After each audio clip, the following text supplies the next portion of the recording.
Hello friends, I'm Rishabh Mittal from Brainmaker Coaching Classes. Today our topic is Lokpal and Lokayukta. Exam point of view से हमारा ये जो topic है ये बहुत ही इंपॉर्टेंट है, इसलिए हम इसको डिटेल में दो पार्ट्स में करेंगे। तो आज हम इसका कर रहे हैं लोकपाल युक्त लोकयुक्त के बारे में, इसके मीनिंग समझेंगे और इसके कंपोजिशन समझेंगे। फर्स्ट हम बात करते हैं लोकपाल और लोकयुक्त का फॉर्मेशन है। जो अगर हम लोकपाल की बात करें, इसकी जो फॉर्मेशन है वो की जाती है सेंटर लेवल पे, और लोकयुक्त की जो फॉर्मेशन है वो किया जाता है स्टेट लेवल पे।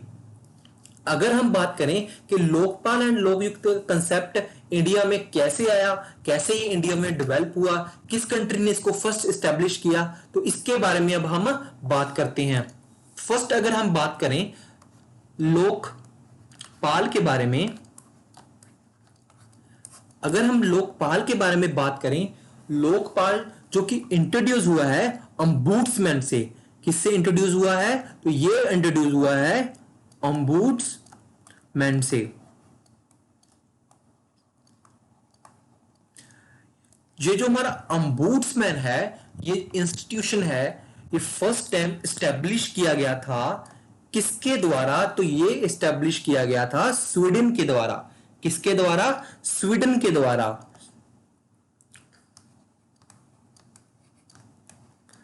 ये जो हमारा अम्बुड्समैन इंस्टीट्यूशन है फर्स्ट टाइम स्वीडन के द्वारा एस्टेब्लिश किया गया। अगर हम बात करें अम्बुड्समैन की, ये जो वर्ड है, ये वर्ड का फॉर्मेशन कैसे हुआ? तो ये वर्ड जो बना है वो बना है अम्बुड से।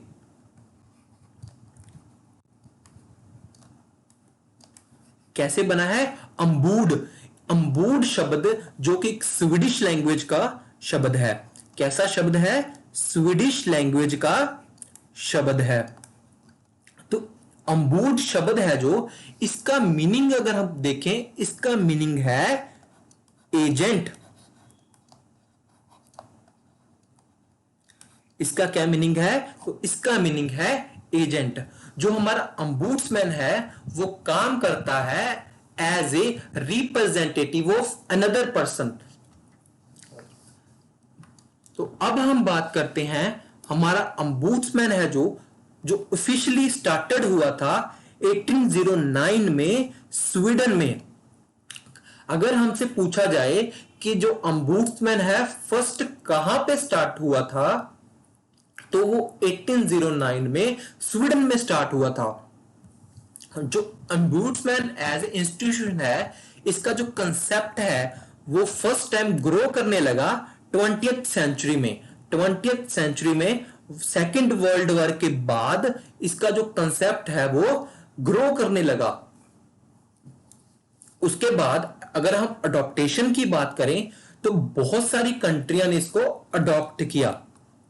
1962 में न्यूजीलैंड और नॉर्वे ने इसको अडॉप्ट किया। अगर हम बात करें फर्स्ट कंट्री जिसने अम्बुड्समैन को अडॉप्ट किया, तो वो है न्यूजीलैंड।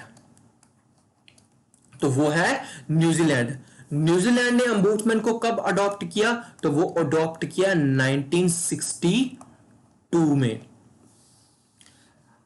अब हम देखते हैं 1961 में वाहट रिपोर्ट है, उसकी रिकमेंडेशन पर जो ग्रेट ब्रिटेन है उसने भी अडॉप्ट किया अम्बुड्समैन इंस्टीट्यूशन को। कब अडॉप्ट किया? 1967 को। उसी के साथ ये वर्ल्ड का फर्स्ट डेमोक्रेटिक कंट्री बन गया जिसने इसको अडॉप्ट किया। अगर हम बात करें डेवलपिंग कंट्री की बात करें या डेवलप्ड कंट्री की बात करें, तो वो डेवलपिंग कंट्री है गुआना। तो वो कौन सी कंट्री है? गुआना। अगर हमसे पूछा जाए फर्स्ट डेवलपिंग कंट्री, तो वो डेवलपिंग कंट्री कौन सी है? तो वो है गुआना। तो गुआना ने इसको कब अडॉप्ट किया? 1966 में। अगर हमसे पूछा जाए फर्स्ट डेमोक्रेटिक कंट्री, तो डेमोक्रेटिक कंट्री कौन सी है, तो वो है ब्रिटेन। तो ब्रिटेन ने इसको कब अडॉप्ट किया, तो किया 1967 में। अगर हमसे पूछा जाए फर्स्ट कंट्री जिसने इसको अडॉप्ट किया, तो वो कौन सी है, तो वो है न्यूजीलैंड। वो कौन सी है, न्यूजीलैंड।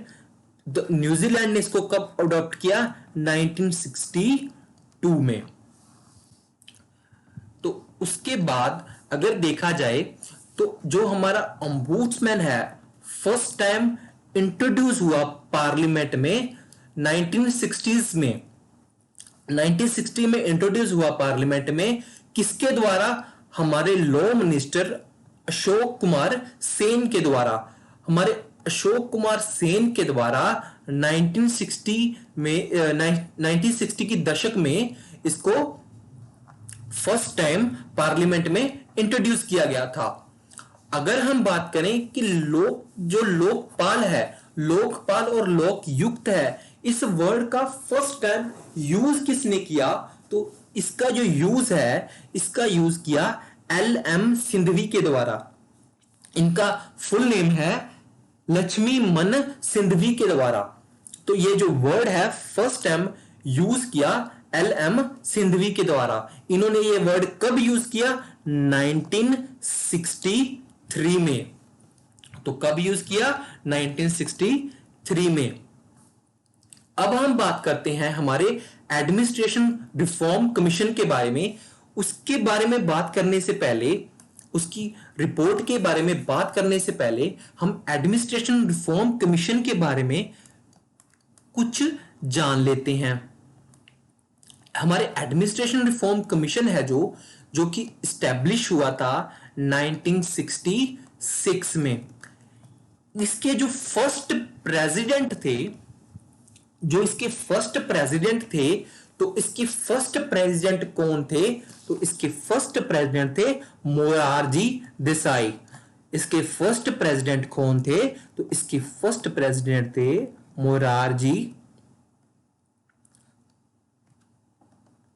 मोरारजी देसाई।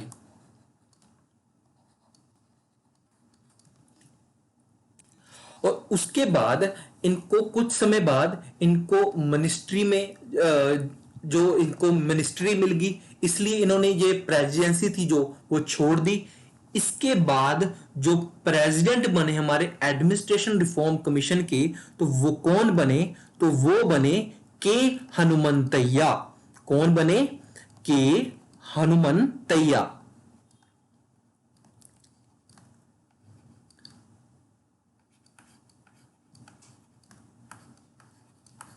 तो इसके बाद अगर हम देखा जाए कि अगर हम इसके बाद बात करें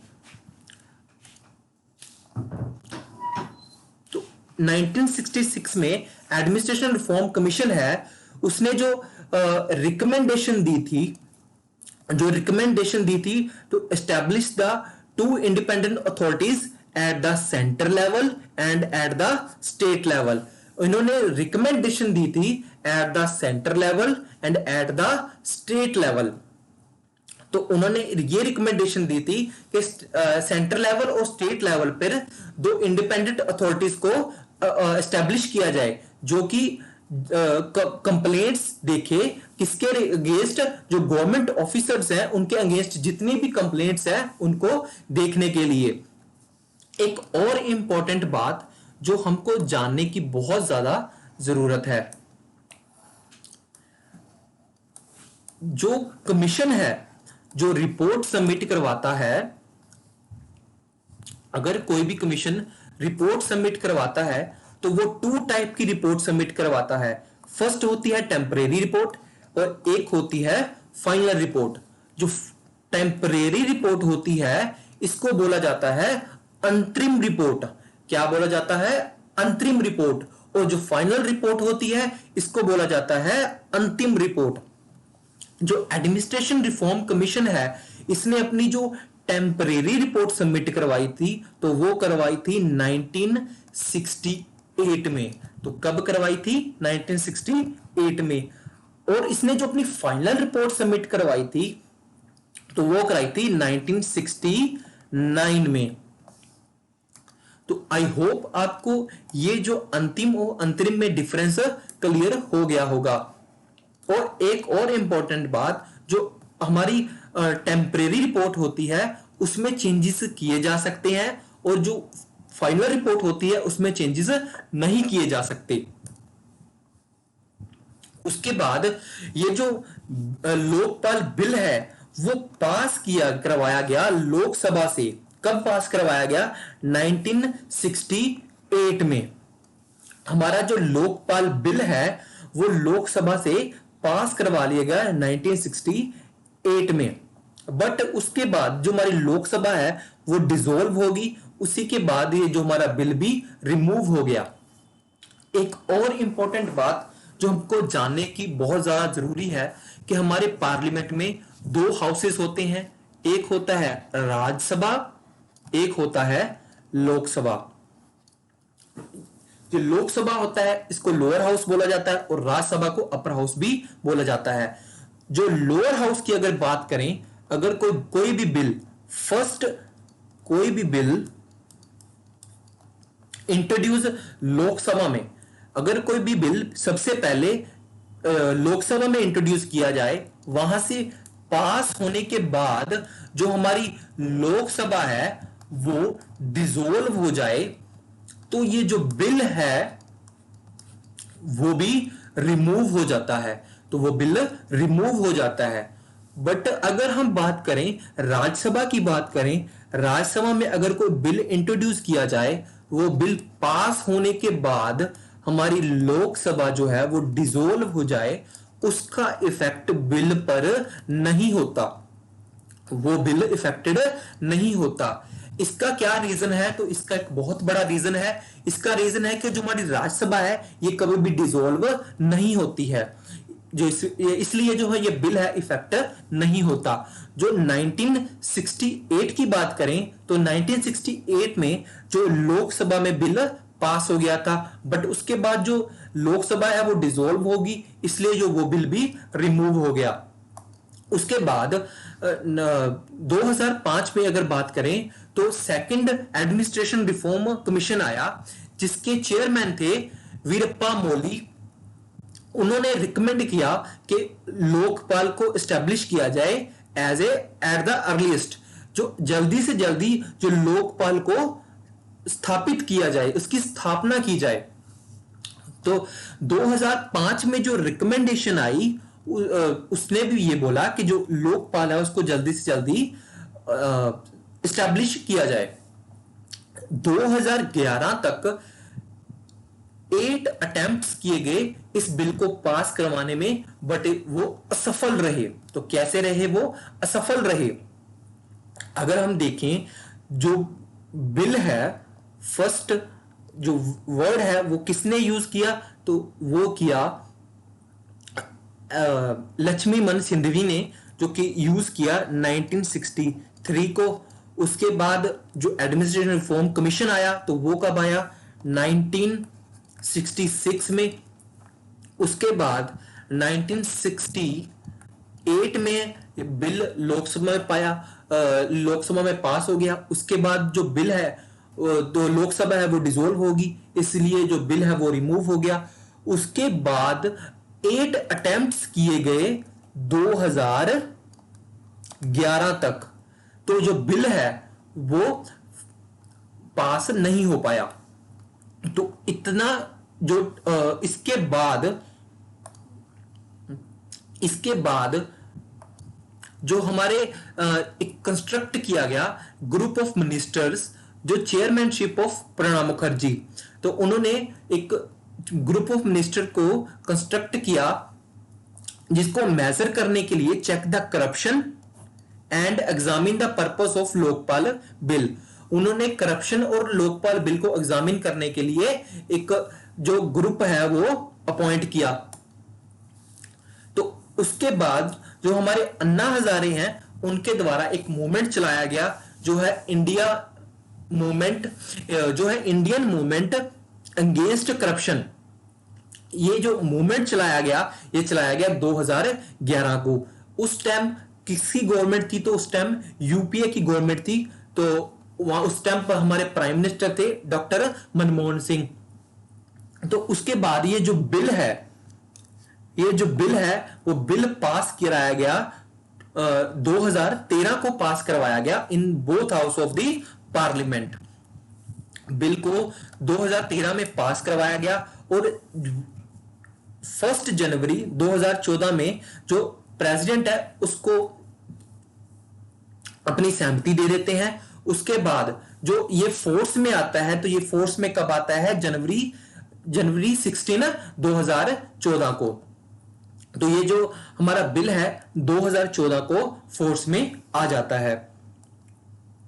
तो अब हम बात करते हैं इसके कंपोजिशन की। अगर इसके कंपोजिशन की बात की जाए तो लोकपाल जो बॉडी है तो वो कैसी बॉडी है? तो वो एक मल्टी मेंबर बॉडी है। कैसी बॉडी है? वो एक मल्टी मेंबर बॉडी है। इसमें एक चेयरपर्सन होता है और मैक्सिमम 8 पर्सन होते हैं। एक चेयरपर्सन प्लस मैक्सिमम 8 पर्सन। तो अगर हम फर्स्ट चेयरपर्सन की बात की जाए, अगर हम फर्स्ट चेयरपर्सन की बात करें तो जो चेयरपर्सन होता है या तो वो retired chief justice of India होगा या रिटायर्ड जज ऑफ चाहे सुप्रीम कोर्ट होगा। तो ध्यान रखिएगा जो हमारा चेयरपर्सन होगा या तो retired chief justice of India या रिटायर्ड जज ऑफ सुप्रीम कोर्ट होगा। और उसके अलावा अगर कोई रिटायर्ड पर्सन है जिसके पास ये क्वालिफिकेशन है कि anti corruption policy, public administration, vigilance, finance, banking law, और इसके अलावा जो इसके जो ये जो क्वालिफिकेशन है इसमें जो 25 साल का एक्सपीरियंस है तो वो चेयरपर्सन के लिए नॉमिनेट किया जा सकता है। अगर हम इसके मेंबर्स की बात करें, जो 8 मेंबर्स होते हैं इसमें जो हाफ मेंबर्स होने चाहिए तो वो कैसे होने चाहिए? जुडिशियल मेंबर होने चाहिए। कैसे मेंबर होने चाहिए? जुडिशियल मेंबर होने चाहिए। इसमें जो 50% मेंबर्स हैं उसमें SC, ST, other backward classes, minority, women category से होने चाहिए। अगर हम बात करें कि जो 4 मेंबर हैं, 8 में से 4 मेंबर्स हैं वो जुडिशियल होने चाहिए और बाकी के जो 4 मेंबर हैं उनमें से SC, ST, backward classes, minority and women category से होने चाहिए। तो इसलिए जो देखा जाए SC, ST, OBC, तो वुमेन कैटेगरी एंड माइनॉरिटी, तो अगर हमें देखा जाए जो एक पर्सन है वो ऐसा अपॉइंट किया जाएगा जो 2 कैटेगरीज को फुलफिल करता हो। तो इसलिए ये जो पर्सन्स है ये अपॉइंट किए जाते हैं। जो जुडिशियल मेंबर्स होते हैं, अगर हम जुडिशियल मेंबर्स की बात करें या तो वो रिटायर्ड जज ऑफ सुप्रीम कोर्ट होंगे या वो रिटायर्ड चीफ जज ऑफ हाई कोर्ट होंगे। तो इस बात का ध्यान रखिएगा, अगर हम जुडिशियल मेंबर्स की बात करते हैं तो या तो वो जुडिशियल मेंबर रिटायर्ड जज होंगे सुप्रीम कोर्ट के या चीफ रिटायर्ड जज होंगे हाई कोर्ट के। उसके बाद अगर हम जो नॉन जुडिशियल मेंबर्स की बात करें तो नॉन जुडिशियल मेंबर्स को अपॉइंट करने से पहले तो ये जो क्वालिफिकेशंस हैं ये फुलफिल करनी बहुत ज्यादा जरूरी है। तो इसके रिगार्डिंग जिसके पास ये क्वालिफिकेशन के रिगार्डिंग 25 साल का एक्सपीरियंस है उसी को जो लोकपाल का मेंबर नॉमिनेट किया जा सकता है। एक और इंपॉर्टेंट बात, जो इसके चेयरपर्सन एंड मेंबर्स की बात की जाए, जो इसके चेयरपर्सन एंड मेंबर्स का टेन्योर होता है, इसका कार्यकाल होता है, तो वो कितना होता है? या तो 5 इयर्स और या 17 ईयर। या तो वो 70 साल की आयु या 70 साल की आयु और या 5 साल, ये दोनों जो सबसे पहले कंप्लीट करता हो तो उसको चुना जाएगा। अब हम बात करते हैं इसके सिलेक्शन की। अगर इसकी सिलेक्शन की बात की जाए, जो मेंबर्स हैं अपॉइंट करने की बात की जाए तो अपॉइंट किसके द्वारा किए जाते हैं? तो अपॉइंट किए जाते हैं प्रेसिडेंट के द्वारा। जो मेंबर्स है इसकी रिकमेंडेशन कौन करता है? तो इसकी रिकमेंडेशन करता है सिलेक्शन कमेटी। जो सिलेक्शन कमेटी है वो इसकी रिकमेंडेशन करता है अपॉइंट करने के लिए मेंबर्स को। अगर हम इसके सिलेक्शन कमेटी की बात करें तो जो इसके सिलेक्शन कमेटी के चेयरपर्सन होते हैं, तो वो चेयरपर्सन कौन होते हैं? Prime minister. जो प्राइम मिनिस्टर होते हैं इस सिलेक्शन कमेटी के चेयरपर्सन होते हैं। उसके अलावा speaker of the Lok Sabha and the leader of the opposition in the Lok Sabha. जो एक पर्सन होगा स्पीकर ऑफ द लोकसभा और एक जो ऑपोजिशन लीडर होगा लोकसभा में, उनका मेंबर, और उसके अलावा चीफ जस्टिस ऑफ इंडिया और नॉमिनेटेड जज, जो कि चीफ जस्टिस ऑफ इंडिया के द्वारा नॉमिनेट किया जाएगा।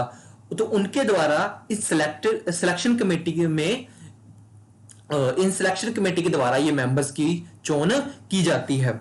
अगर हम बात करें, जो सिलेक्शन कमेटी है ये मेंबर की सिलेक्शन करती है। जो सर्चिंग पैनल होता है वो 8 मेंबर से कम नहीं होता। तो 8 मेंबर से कम नहीं होता। आज हमने डिस्कस किया है जो लोकपाल की फॉर्मेशन के बारे में। ये वर्ड है इसका, ये कैसे हमारे इंडिया में इंट्रोड्यूस हुआ, सबसे पहले कब इंट्रोड्यूस हुआ, तो इसके मेंबर्स हैं, इनकी जो सिलेक्शन है कैसे की जाती है। तो हम आज हमने इसके बारे में डिस्कस किया और इसके पावर्स के बारे में, इसकी पावर्स के बारे में हम नेक्स्ट वीडियो में डिस्कस करेंगे। आई होप आपको इतना क्लियर हो गया होगा। Thank you so much.